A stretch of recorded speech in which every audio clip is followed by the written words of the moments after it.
श्री परमात्मने नमः। श्रीमद्भागवत महापुराण प्रथम स्कंध अथ त्रयोदशोऽध्यायः। सूत उवाच विदुरस्तीर्थयात्रायां मैत्रेयादात्मनो गतिं ज्ञात्वा गान्धास्तिनपुरं तया वाप्त विवित्सितः। विदुर जी के उपदेश से धृतराष्ट्र और गांधारी का वन में जाना। सूत जी कहते हैं, विदुर जी तीर्थ यात्रा में महर्षि मैत्रेय से आत्मा का ज्ञान प्राप्त करके हस्तिनापुर लौट आए। उन्हें जो कुछ जानने की इच्छा थी वह पूर्ण हो गई थी। विदुर जी ने मैत्रेय ऋषि से जितने प्रश्न किए थे उनका उत्तर सुनने से पहले ही श्री कृष्ण में अनन्य भक्ति हो जाने के कारण वे उत्तर सुनने से उपराम हो गए। शौनक जी अपने चाचा विदुर को आया देख धर्मराज युधिष्ठिर, उनके चारों भाई धृतराष्ट्र, युयुत्सुक, संजय, कृपाचार्य, कुंती, गांधारी, द्रौपदी, सुभद्रा, उत्तरा, कृपी तथा पांडव परिवार के अन्य सभी नर नारी और अपने पुत्रों सहित दूसरी स्त्रियां सब के सब बड़ी प्रसन्नता से मानो मृत शरीर में प्राण आ गए हों ऐसा अनुभव करते हुए उनकी अगवानी के लिए सामने गए। यथा योग्य आलिंगन और प्रणाम आदि के द्वारा सब उनसे मिले और विरह जनित उत्कंठा से कातर होकर सबने प्रेम के आंसू बहाए। युधिष्ठिर ने आसन पर बैठाकर उनका यथोचित सत्कार किया। जब वे भोजन एवं विश्राम करके सुखपूर्वक आसन पर बैठे थे तब युधिष्ठिर ने विनय से झुककर सबके सामने ही उनसे कहा,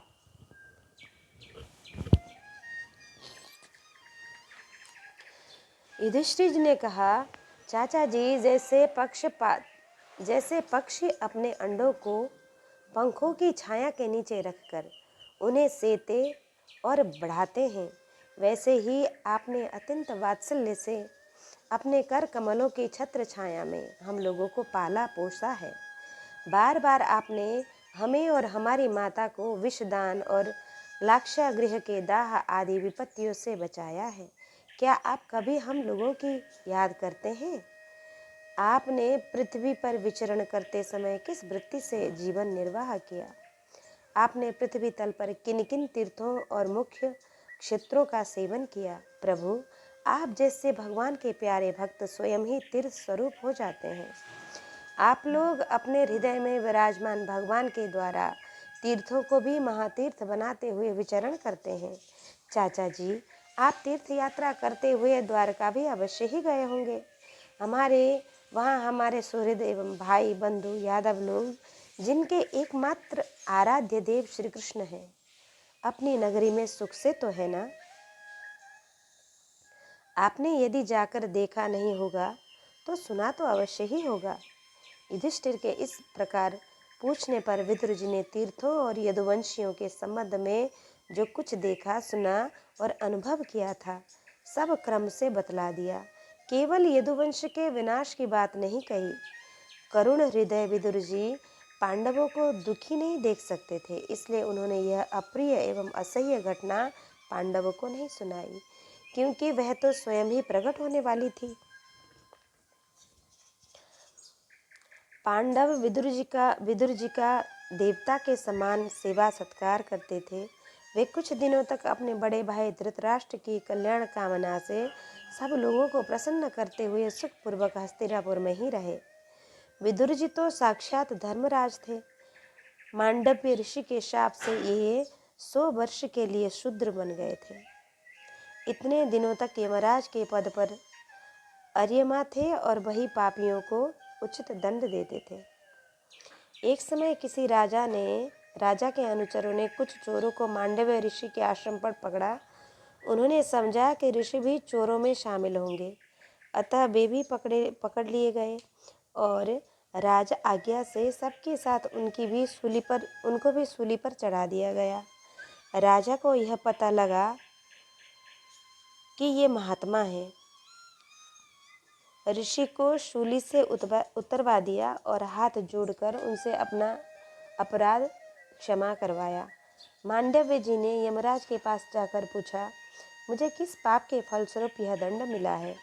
यमराज ने बताया कि आपने लड़कपन में एक टिड्डी को कुश की नोक से छेद दिया था, इसलिए ऐसा हुआ। इस पर मुनि ने कहा, मैंने अज्ञानवश ऐसा किया होगा। उस छोटे से अपराध के लिए तुमने मुझे बड़ा कठोर दंड दिया, इसलिए तुम 100 वर्ष तक शूद्र योनि में रहोगे। मांडव्य जी के इस शाप से ही यमराज ने विदुर के रूप में अवतार लिया था। राज्य प्राप्त हो जाने पर अपने लोकपालों सरीखे भाइयों के साथ राजा युधिष्ठिर वंशधर परीक्षित को देखकर अपनी अतुल संपत्ति से आनंदित रहने लगे। इस प्रकार पांडव गृहस्थ के काम धंधों में रम गए और उन्हीं के पीछे एक प्रकार से यह सब भूल गए कि अनजाने में ही हमारा जीवन मृत्यु की ओर जा रहा है। अब देखते देखते उनके सामने वह समय आ पहुंचा जिसे कोई टाल नहीं सकता। परंतु विदुर जी ने काल की गति जानकर अपने बड़े भाई धृतराष्ट्र से कहा, महाराज देखिए, अब बड़ा भयंकर समय आ रहा है, झटपट यहाँ से निकल चलिए। हम सब लोगों के सिर पर वह सर्व समर्थ काल मंडराने लगा है, जिसके टालने का कभी भी कोई उपाय नहीं है। काल के वशीभूत होकर जीव का अपने प्रियतम प्राणों से भी बातों में वियोग हो जाता है। फिर भी धन जन आदि दूसरी वस्तुओं को तो क्या ही कहें। आपके चाचा ताऊ भाई सगे संबंधी और पुत्र सभी मारे गए। आपकी उम्र भी ढल चुकी, शरीर बुढ़ापे का शिकार हो गया। आप पराए घर में पड़े हैं। ओह, इस प्राणी को जीवित रहने की कितनी प्रबल इच्छा है। इसी के कारण तो आप भीम का दिया हुआ टुकड़ा खाकर कुत्ते का सा जीवन व्यतीत कर रहे हैं। जिनको आपने आग में जलाने की चेष्टा की, विष देकर मार डालना चाहा, सभी भरी सभा में जिनकी विवाहिता पत्नी को अपमानित किया, जिनकी भूमि और धन छीन लिए, उन्हीं के अन्न से पले हुए प्राणों को रखने में क्या गौरव है। आपके अज्ञान की हद हो गई है कि अब भी आप जीना चाहते हैं, परंतु आपके चाहने से क्या होगा। पुराने वस्त्र की तरह बुढ़ापे से गला हुआ यह आपका शरीर आपके न चाहने पर भी क्षीण हुआ जा रहा है। अब इस शरीर से आपका कोई स्वार्थ सधने वाला नहीं है। इसमें फंसिए मत। इसकी ममता का बंधन काट डालिए। जो संसार के संबंधियों से अलग रहकर उनके अनजान में अपने शरीर का त्याग करता है, वही धीर कहा गया है। चाहे अपनी समझ से हो या दूसरे के समझ से। जो इस संसार को दुख रूप समझकर इससे विरक्त हो जाता है और अपने अंतःकरण को वश में करके हृदय में भगवान को धारण कर संन्यास के लिए घर से निकल पड़ता है, वही उत्तम मनुष्य है। इसके आगे जो कुछ आने वाला है वह प्राय मनुष्य के गुणों को घटाने वाला होता है। इसलिए आप अपने कुटुंबियों से छिपकर उत्तरखंड में चले जाइए। जब छोटे भाई विदुर ने अंधे राजा युधिष्ठिर को इस प्रकार समझाया, तब उनकी प्रज्ञा के नेत्र खुल गए। वे भाई बंधु के सुदृढ़ स्नेह पाशों को काटकर अपने छोटे भाई विदुर के दिखलाए हुए मार्ग से निकल पड़े। जब परम पतिव्रता सुबल नंदिनी गांधारी ने देखा कि मेरे पति देव तो उस हिमालय की यात्रा कर रहे हैं जो सन्यासियों को वैसा ही सुख देता है जैसा वीर पुरुष को लड़ाई के मैदान में अपने शत्रु के द्वारा हुए न्यायोचित प्रहार से होता है, तब वे भी उनके पीछे पीछे चल पड़ी। अजात शत्रु युधिष्ठिर ने प्रातःकाल संध्या बंदन तथा अग्निहोत्र करके ब्राह्मणों को नमस्कार किया और उन्हें तिल, गौ, भूमि और सुवर्ण दान दिया। इसके बाद जब वे गुरुजनों की चरण वंदना के लिए राजमहल में गए, तब उन्हें धृतराष्ट्र, विदुर तथा गांधारी के दर्शन नहीं हुए। युधिष्ठिर ने उद्विग्न चित्त होकर वहीं बैठे हुए संजय से पूछा, संजय, मेरे वे वृद्ध और नेत्रहीन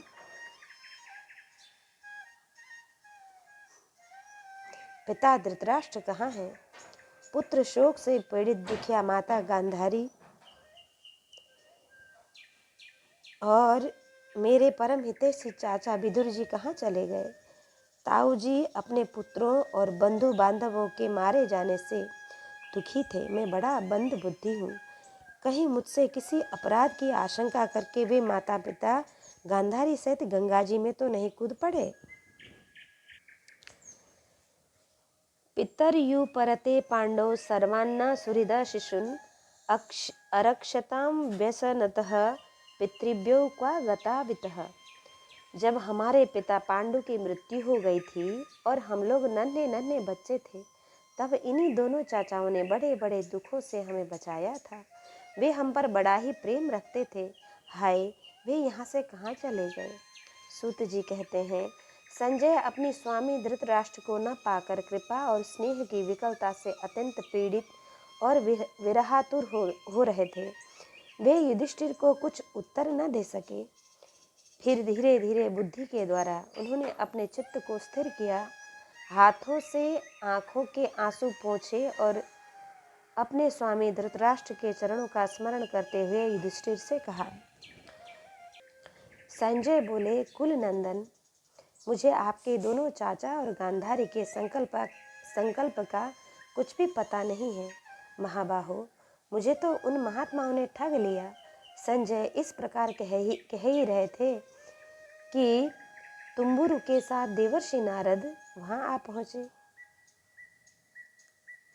महाराज युधिष्ठिर ने भाइयों सहित उठकर उन्हें प्रणाम किया और उनका सम्मान करते हुए बोले। युधिष्ठिर ने पूछा, नाहम वेद गति पित्रोर भगवन क्वा गता पिबह अम्बावा हत पुत्रार्ता क्वा गता च तपस्विनी। भगवन, मुझे अपने दोनों चाचाओं का पता नहीं लग रहा है। न जाने वे दोनों और पुत्र शोक से व्याकुल तपस्विनी माता गांधारी यहाँ से कहाँ चले गए। भगवन, अपार समुद्र में कर्णधार के समान आप ही हमारे पारदर्शक हैं। तब भगवान के परम भक्त भगवानमय देवर्षि नारद ने कहा, धर्मराज, तुम किसी के लिए शोक मत करो, क्योंकि यह सारा जगत ईश्वर के वश में है। सारे लोग और लोकपाल विवश होकर ईश्वर की ही आज्ञा का पालन करते हैं। वहीं एक प्राणी को दूसरे से मिलता है और वही उन्हें अलग करता है। जैसे बैल बड़ी रस्सी में बंधे और छोटी रस्सी में नथे रहकर अपने स्वामी का भार ढोते हैं, उसी प्रकार मनुष्य भी वर्णाश्रम आदि के अनेक प्रकार के नामों से वेद रूप रस्सी में बंधकर ईश्वर की ही आज्ञा का अनुसरण करते हैं। जैसे संसार में खिलाड़ी की इच्छा से ही खिलौनों का संयोग और वियोग होता है, वैसे ही भगवान की इच्छा से ही मनुष्य का मिलन बिछुड़ना होता है। तुम लोगों को जीव रूप से नित्य मानो या देह रूप से अनित्य, अथवा जड़ रूप से अनित्य और चेतन रूप से नित्य, अथवा शुद्ध ब्रह्म रूप में नित्य अनित्य कुछ भी न मानो। किसी भी अवस्था में मोहजन्य आसक्ति से अतिरिक्त वे शोक करने योग्य नहीं है। इसलिए धर्मराज, वे दीन दुखी चाचा चाची असहाय अवस्था में मेरे बिना कैसे रहेंगे? इस अज्ञानजन्य मन की विकलता को छोड़ दो। यह पांच भौतिक शरीर काल, कर्म और गुणों के वश में है। अजगर के मुख में पड़े हुए पुरुष के समान यह पराधीन शरीर दूसरों की रक्षा ही क्या कर सकता है?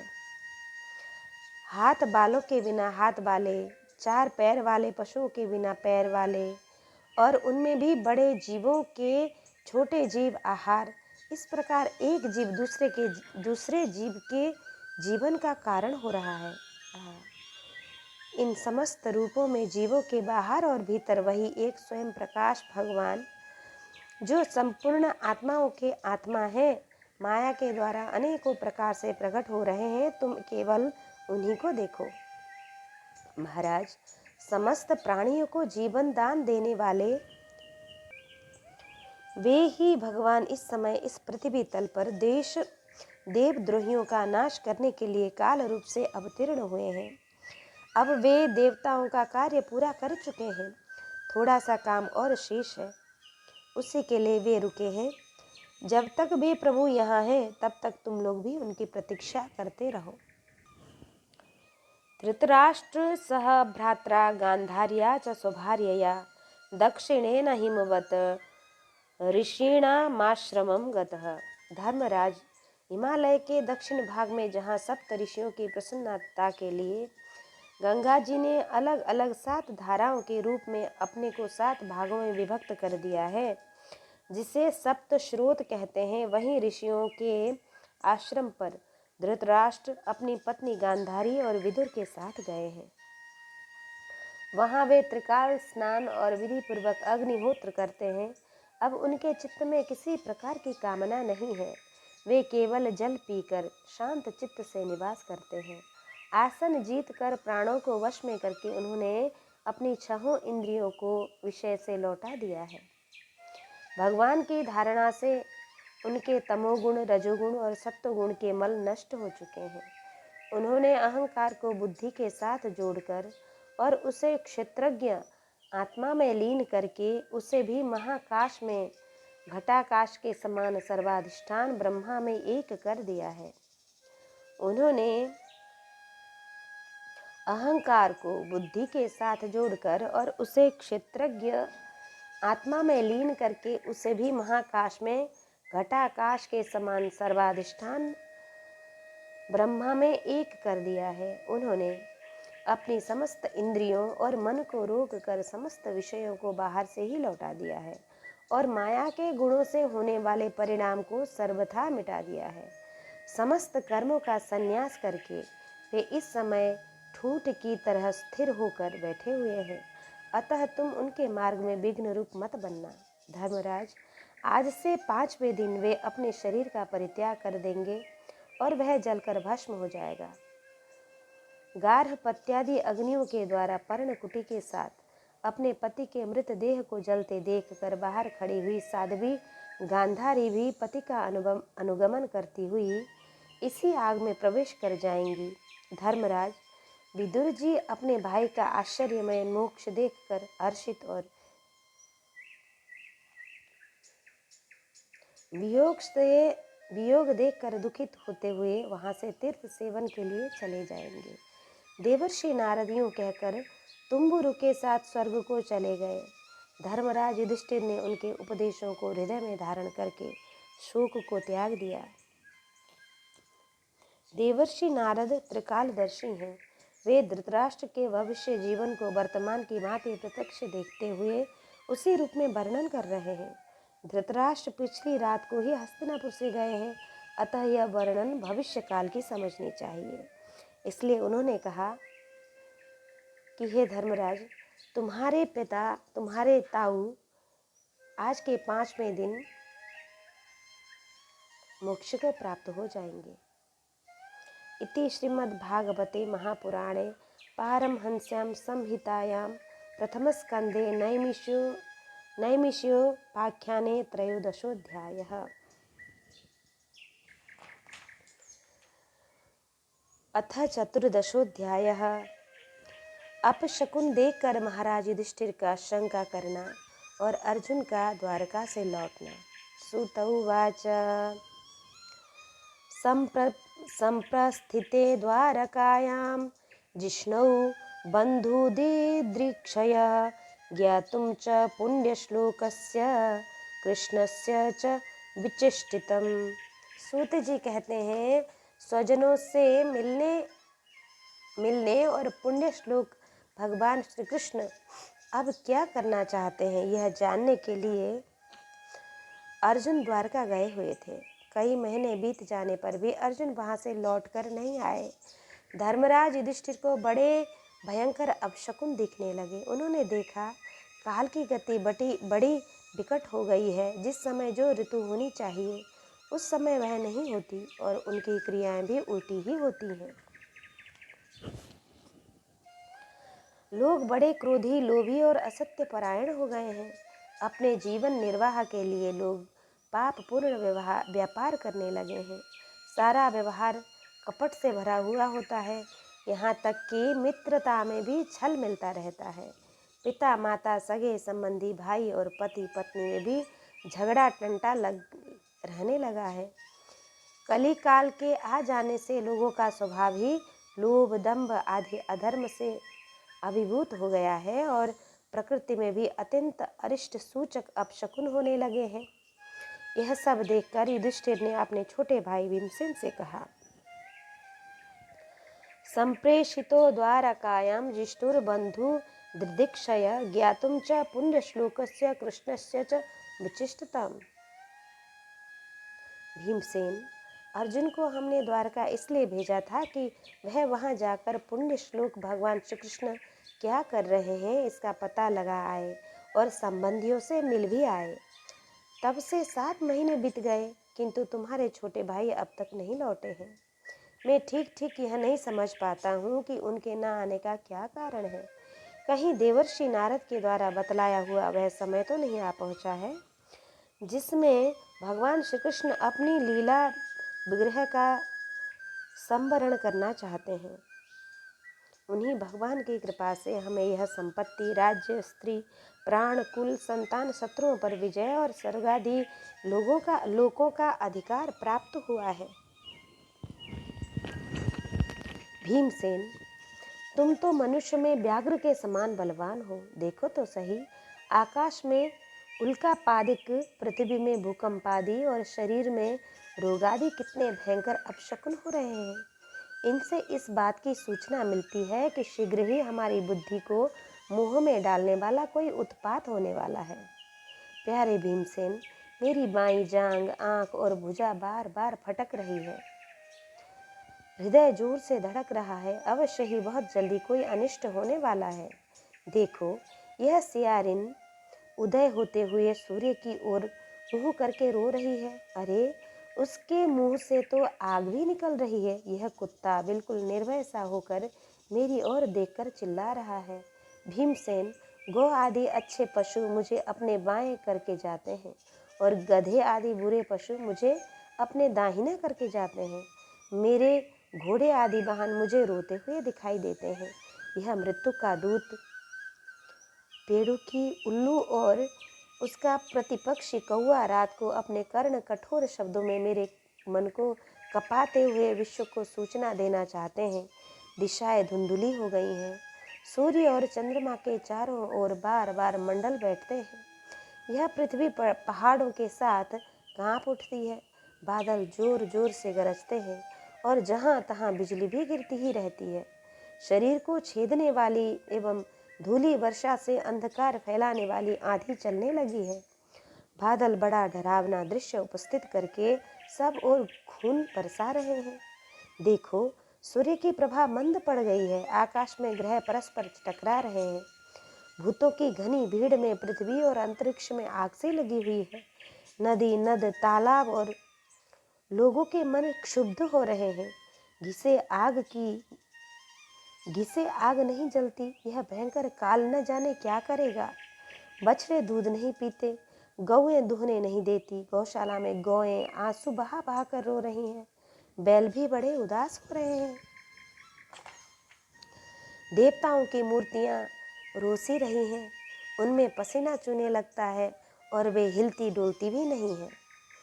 भाई, ये देश, गांव, शहर, बगीचे, खाने और आश्रय श्रीहीन और आनंद रहित हो गए हैं। पता नहीं ये हमारे किस दुख की सूचना दे रहे हैं। इन बड़े बड़े उत्पातों को देखकर मैं तो ऐसा समझता हूँ कि निश्चय ही यह भाग्यहीन भूमि भगवान के उन चरण कमलों से, जिनका सौंदर्य तथा जिनके ध्वज वज्र अंकुशादि विलक्षण चिन्ह और किसी में भी कहीं भी नहीं है, रहित हो गई है। शौनक जी, राजा युधिष्ठिर का इन भयंकर उत्पातों को देखकर मन ही मन चिंतित हो रहे थे कि द्वारका से लौटकर अर्जुन आए। युधिष्ठिर ने देखा, अर्जुन इतने आतुर हो रहे हैं जितने पहले कभी नहीं दिखे। मुंह लटका हुआ है, कमल सरी के नेत्रों से आंसू बहा रहे हैं और शरीर में बिल्कुल कांति नहीं है। उनको इस रूप में अपने चरणों में पड़ा देखकर युधिष्ठिर घबरा गए। देवर्षि नारद की बातें याद करके उन्होंने सूर्यदेव के सामने ही अर्जुन से पूछा,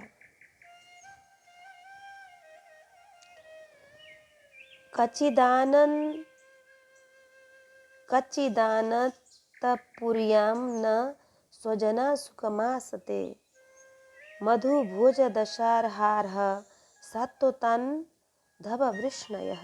भाई, द्वारकापुरी में हमारे स्वजन संबंधी बंधु भोज, दशार्ह, आर्ह, सात्व, अंधक और वृष्णि वंशी यादव कुशल से तो है ना? हमारे माननीय नाना जी सूरसेन जी प्रसन्न हैं।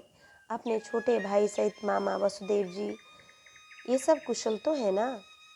उनकी पत्नियां हमारी मामी देवकी आदि सातों बहनें अपने पुत्रों और बंधुओं के साथ आनंद से तो है ना?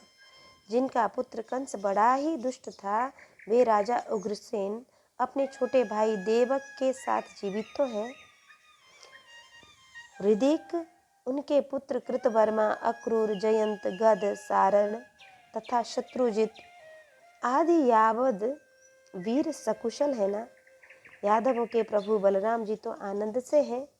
वृष्णि वंश के सर्वश्रेष्ठ महारथी प्रद्युम्न सुख से तो है ना? युद्ध में बड़ी फुर्ती दिखाने वाले भगवान अनिरुद्ध आनंद से तो है ना? सुषेण, चारुदेशन, जाम्बवती नंदन सांब और अपने पुत्रों के सहित ऋषभ आदि भगवान श्री कृष्ण के अन्य सब पुत्र भी प्रसन्न है ना? भगवान श्री कृष्ण के सेवक श्रुतदेव, उद्धव आदि और दूसरे सुनंद, नंद आदि प्रधान यदुवंशी जो भगवान श्री कृष्ण और बलराम के बाहुबल से सुरक्षित हैं, सबके सब कुशल तो है ना?